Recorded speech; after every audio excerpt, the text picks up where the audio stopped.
Hi hello ನಮಸ್ಕಾರ. ನೀವು ನೋಡ್ತಾ ಇದ್ದೀರಾ ನ್ಯೂಸ್ 18 ಡಿಜಿಟಲ್ ಕಾಂಟೆಂಟ್. ನಾನು ನವಿತಾ ಜೈನ್. ಇವತ್ತಿನ ಡಿಜಿಟಲ್ ಕಾಂಟೆಂಟ್ ಅಲ್ಲಿ ಭಾರತದ ಪ್ರಧಾನಿ ನರೇಂದ್ರ ಮೋದಿ ಡಿಸೆಂಬರ್ 15ರಿಂದ 3 ದಿನಗಳ ಕಾಲ ಮಹತ್ವದ ವಿದೇಶ ಪ್ರವಾಸವನ್ನ ಕೈಗೊಂಡಿದ್ದು, ಅದರಲ್ಲಿ ಮಧ್ಯಪ್ರಾಚ್ಯ ಹಾಗೆಯೇ ಆಫ್ರಿಕಾದ 3 ಪ್ರಮುಖ ರಾಷ್ಟ್ರಗಳಾದ ಜೋರ್ಡಾನ್, ಇಥಿಯೋಪಿಯಾ ಹಾಗೆಯೇ ಒಮನ್ಗೆ ಭೇಟಿ ಕೊಟ್ಟಿರುವ ವಿಚಾರಕ್ಕೆ ಸಂಬಂಧಪಟ್ಟ ಹಾಗೆ ಅದರಲ್ಲೂ ಪ್ರಮುಖವಾಗಿ ಒಮನ್ಗೆ ಯಾಕೆ ಭೇಟಿ ಕೊಟ್ಟಿದ್ದಾರೆ, ಎರಡನೇ ಬಾರಿ ಈ ಭೇಟಿ ಕೊಡ್ತಾ ಇರುವಂತಹ ಮಹತ್ವ ಏನು ಅನ್ನೋದ್ರ ಬಗ್ಗೆ ಮಾಹಿತಿಯನ್ನ ಕೊಡ್ತಾ ಹೋಗ್ತೀನಿ.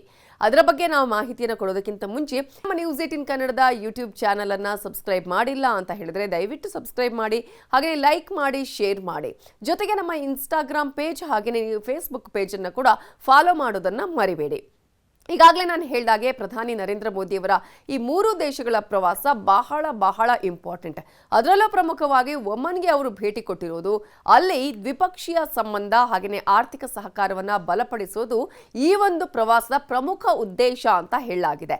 ಹಾಗಾಗಿಯೇ ಸುಲ್ತಾನ್ ಹೈತಮ್ ಬಿನ್ ತಾರಿಕ್ ಅವರ ಆಹ್ವಾನದ ಮೇರೆಗೆ ಪ್ರಧಾನಿ ನರೇಂದ್ರ ಮೋದಿ ಒಮನ್ಗೆ ಭೇಟಿಯನ್ನ ಕೊಟ್ಟಿದ್ದಾರೆ. ಪ್ರಧಾನಿ ನರೇಂದ್ರ ಮೋದಿಯವರ ಎರಡನೇ ಒಮನ್ ಭೇಟಿ ಇದು. ಭಾರತ ಹಾಗೆಯೇ ಒಮನ್ ವ್ಯೂಹಾತ್ಮಕ ಪಾಲುದಾರಿಕೆಯ ಆಳವನ್ನ ಈ ಒಂದು ಭೇಟಿ ಒತ್ತಿ ಹೇಳುತ್ತೆ ಅನ್ನೋದನ್ನ ನಾವಿಲ್ಲಿ ಗಮನಿಸಬೇಕು. ಪ್ರಧಾನಿ ನರೇಂದ್ರ ಮೋದಿಯವರು ಒಮನ್ಗೆ ಭೇಟಿ ಕೊಟ್ಟ ಸಂದರ್ಭದಲ್ಲಿ ವಿಮಾನ ನಿಲ್ದಾಣದಲ್ಲಿ ಒಮನ್ನ ರಕ್ಷಣಾ ವ್ಯವಹಾರಗಳ ಉಪ ಪ್ರಧಾನಮಂತ್ರಿ ಸೈಯದ್ ಶಿಹಾಬ್ ಬಿನ್ ತಾರಿಕ್ ಅಲ್ ಸೈದ್ ಅವರು ಶ್ರೀ ಪ್ರಧಾನಿ ನರೇಂದ್ರ ಮೋದಿಯವರನ್ನ ಆತ್ಮೀಯವಾಗಿ ಸ್ವಾಗತಿಸಿದ್ದಾರೆ. ಅಲ್ಲಿ ಪ್ರಧಾನಮಂತ್ರಿಗೆ ಗೌರವ ರಕ್ಷೆಯನ್ನು ನೀಡಲಾಗಿದೆ. ಭಾರತ ಮತ್ತು ಒಮನ್ ನಡುವೆ ರಾಜತಾಂತ್ರಿಕ ಸಂಬಂಧಗಳ ಸ್ಥಾಪನೆಯ 70ನೇ ವಾರ್ಷಿಕೋತ್ಸವದ ಈ ಸಂದರ್ಭದಲ್ಲಿ ಈಗ ಅವರು ಭೇಟಿ ಕೊಡ್ತಾ ಇರೋದು ಮತ್ತಷ್ಟು ವಿಶೇಷತೆಯನ್ನ ಪಡ್ಕೊಂಡಿದೆ. 2023ರ ಡಿಸೆಂಬರ್ನಲ್ಲಿ ಸುಲ್ತಾನ್ ಹೈತಮ್ ಬಿನ್ ತಾರಿಕ್ ಅವರ ಭಾರತ ಭೇಟಿ ಬಳಿಕ ಪ್ರಧಾನಿ ನರೇಂದ್ರ ಮೋದಿ ಈಗ ಭೇಟಿ ಕೊಡ್ತಾ ಇರೋದು ಉಭಯ ದೇಶಗಳ ನಡುವಿನ ಉನ್ನತ ಮಟ್ಟದ ರಾಜಕೀಯ ತೊಡಗಿಸಿಕೊಳ್ಳುವಿಕೆಯನ್ನ ಇಲ್ಲಿ ಪ್ರತಿಬಿಂಬಿಸ್ತಾ ಇದೆ. ಪ್ರಧಾನಿ ಮೋದಿ ಅವರ ಒಮನ್ ಭೇಟಿ ಸಮಯದಲ್ಲಿ ಹೈತಮ್ ಬಿನ್ ತಾರಿಕ್ ಅವರೊಂದಿಗೆ ಒಂದು ಸಮಗ್ರವಾಗಿ ದ್ವಿಪಕ್ಷೀಯ ಸಂಬಂಧಗಳ ಬಗ್ಗೆ ಮಾತುಕತೆ ನಡೆಸುತ್ತಾರೆ. ಜೊತೆಗೆ ವ್ಯಾಪಾರ ಆಗಿರ್ಬೋದು, ಹೂಡಿಕೆ ಆಗಿರ್ಬೋದು, ಇಂಧನ ಸಹಕಾರ ಆಗಿರ್ಬೋದು, ರಕ್ಷಣೆ ಮತ್ತು ಭದ್ರತೆ ಆಗಿರ್ಬೋದು, ತಂತ್ರಜ್ಞಾನ, ಕೃಷಿ ಮತ್ತು ಸಾಂಸ್ಕೃತಿಕ ವಿನಿಮಯ ಸೇರಿದಂತೆ ಅನೇಕ ಪ್ರಮುಖ ಕ್ಷೇತ್ರಗಳ ಬಗ್ಗೆ ಚರ್ಚೆಗಳನ್ನು ಮಾಡ್ತಾರೆ. ಉಭಯ ನಾಯಕರು ಪರಸ್ಪರ ಹಿತಾಸಕ್ತಿಯ ಪ್ರಾದೇಶಿಕವಾಗಿ ಜಾಗತಿಕ ವಿಷಯಗಳ ಬಗ್ಗೆ ಕೂಡ ಅಭಿಪ್ರಾಯಗಳನ್ನು ವಿನಿಮಯ ಮಾಡಿಕೊಳ್ತಾರೆ. ಜೊತೆಗೆ ಭಾರತ ಮತ್ತು ಒಮನ್ ನಡುವಿನ ಮುಕ್ತ ವ್ಯಾಪಾರ ಒಪ್ಪಂದವನ್ನು ಕೇಂದ್ರ ಸಚಿವ ಸಂಪುಟ ಕಳೆದ ಡಿಸೆಂಬರ್ 12ರಂದು ಅನುಮೋದಿಸಿದೆ.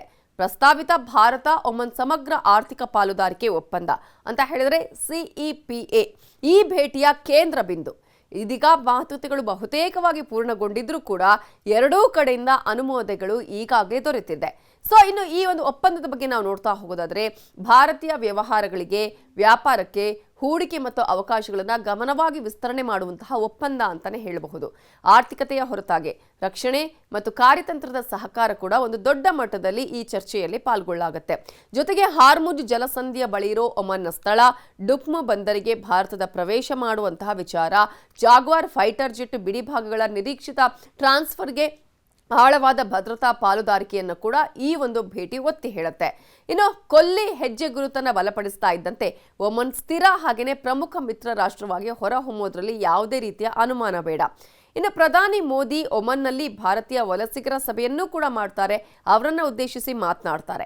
ಈ ಭೇಟಿ ಆಗಲೇ ಹೇಳಿದಾಗೆ ವ್ಯಾಪಾರ, ಹೂಡಿಕೆ, ಇಂಧನ, ರಕ್ಷಣೆ, ಭದ್ರತೆ, ತಂತ್ರಜ್ಞಾನ ಹೀಗೆ ಅನೇಕ ವಿಚಾರಗಳ ಬಗ್ಗೆ ಮಾಹಿತಿಯನ್ನ ಹಂಚಿಕೊಳ್ಳುವಂಥದ್ದು, ಒಪ್ಪಂದಗಳನ್ನು ಮಾಡಿಕೊಳ್ಳುವುದನ್ನು ಕೂಡ ನಾವಿಲ್ಲಿ ಗಮನಿಸಬಹುದು.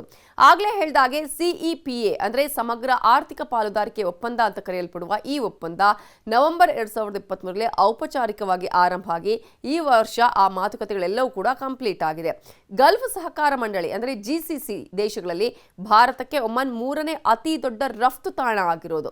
ಭಾರತ ಈಗಾಗಲೇ GCC ಸದಸ್ಯ ರಾಷ್ಟ್ರವಾದ UAE ಜೊತೆಗೆ ಇದೇ ರೀತಿಯ ಒಪ್ಪಂದವನ್ನು ಕೂಡ ಹೊಂದಿದೆ. ಇದು ಮೇ 2022ರಲ್ಲಿ ಜಾರಿಗೆ ಬಂದಿದ್ದನ್ನು ನಾವು ಗಮನಿಸಬಹುದು.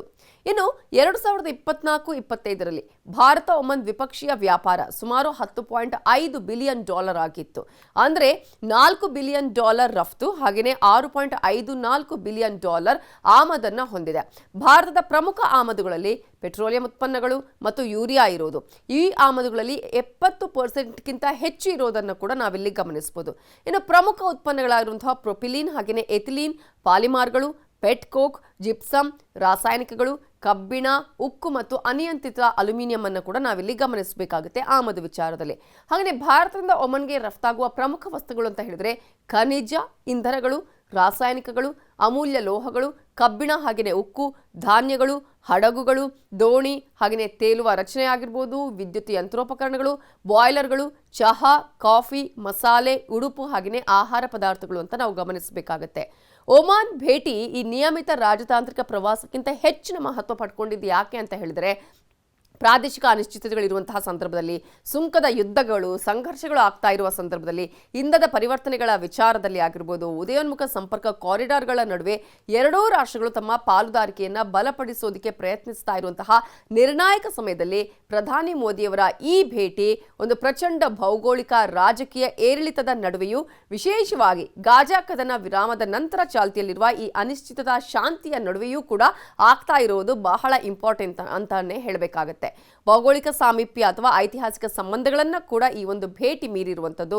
ಭಾರತದ ಸ್ಥಾನವನ್ನು ಗಟ್ಟಿಗೊಳಿಸುವ ಪ್ರಕ್ರಿಯೆಯಲ್ಲಿ ಪ್ರಧಾನಿ ಮೋದಿ ಹೊಸದೊಂದು ಬಗೆಯ ರಾಜತಾಂತ್ರಿಕತೆಯನ್ನ ಜಗತ್ತಿಗೆ ಪರಿಚಯಿಸಿದ್ದಾರೆ. ಅದೇನಂತ ಹೇಳಿದ್ರೆ ಕಾರು ರಾಜತಾಂತ್ರಿಕತೆ ಅಂತ ಹೇಳಿ. ಪ್ರಧಾನಿ ಮೋದಿ ಈಗಾಗಲೇ ನಾವು ಅನೇಕ ವಿಶಿಷ್ಟ ರಾಜತಾಂತ್ರಿಕತೆಯ ವಿಚಾರವನ್ನ ಮಾಡ್ತಾ ಇರೋದನ್ನ ಗಮನಿಸಬಹುದು. ಅದರಲ್ಲಿ ಕಾರು ರಾಜತಾಂತ್ರಿಕತೆ ಇದೀಗ ಪ್ರಾಥಮಿಕ ಸ್ಥಾನ ಪಡ್ಕೊಂಡಿದೆ. ಜಾಗತಿಕ ನಾಯಕರೊಂದಿಗೆ ಕಾರಿನಲ್ಲಿ ಪ್ರಯಾಣ ಮಾಡುವ ಮೂಲಕ ಪ್ರಧಾನಿ ಮೋದಿ ತಮ್ಮ ಸ್ನೇಹ ಸಂಬಂಧದ ಸಂದೇಶವನ್ನ ಸಾರುವಲ್ಲಿ ಯಶಸ್ವಿ ಆಗ್ತಾ ಇದ್ದಾರೆ. ಈಗಾಗಲೇ ಮೂರೂ ದೇಶಗಳಲ್ಲೂ ಕೂಡ ಈ ರೀತಿಯಾದಂತಹ ಕಾರು ಪ್ರಯಾಣವನ್ನ ಮಾಡಿರುವುದು ಸಾಕಷ್ಟು ರೀತಿಯಾಗಿ ಅವರ ಸ್ನೇಹ ಸಂಬಂಧವನ್ನ ಇನ್ನಷ್ಟು ಬಲಗೊಳಿಸುವಂತಹ ಪ್ರಯತ್ನ ಅಂತಾನು ಕೂಡ ಹೇಳಲಾಗ್ತಾ ಇದ್ದು, ಈ ರಾಷ್ಟ್ರಗಳ ಭೇಟಿಯನ್ನ ಅತ್ಯಂತ ಮಹತ್ವದ್ದು ಅಂತ ಹೇಳಿ ಪರಿಗಣನೆಗೆ ತೆಗೆದುಕೊಳ್ಳಲಾಗಿದೆ. ಹಾಗಾಗಿ ಒಮನ್ನ ಈ ಭೇಟಿ ಯಾಕೆ ಇಂಪಾರ್ಟೆಂಟ್ ಅನ್ನೋದನ್ನ ಕೂಡ ನಾವು ಗಮನಿಸಿದ್ವಿ. ಇದೇ ಹೊತ್ತಿನ news 18 digital content. Thank you. ನಿರ್ಭೀತ, ನಿಷ್ಪಕ್ಷಪಾತ, ವಿಶ್ವಾಸಾರ್ಹ ಸುದ್ದಿಗಳಿಗೆ ಮತ್ತೊಂದು ಹೆಸರಾಗಿರೋ ನ್ಯೂಸ್ 18 ಕನ್ನಡ ಈಗ ಆಪ್ನಲ್ಲೂ ಲಭ್ಯ ಇದೆ. ದಯವಿಟ್ಟು ಇಲ್ಲಿರೋ QR ಕೋಡ್ ಅನ್ನ ಸ್ಕ್ಯಾನ್ ಮಾಡಿಕೊಂಡು ಆಪ್ ಡೌನ್ಲೋಡ್ ಮಾಡೋದಕ್ಕೆ ಮರಿಬೇಡಿ. ನಿಮ್ಮ ಬೆಂಬಲ ಹೀಗೆ ಸದಾ ನಮ್ಮೊಂದಿಗಿರಲಿ. ಧನ್ಯವಾದ.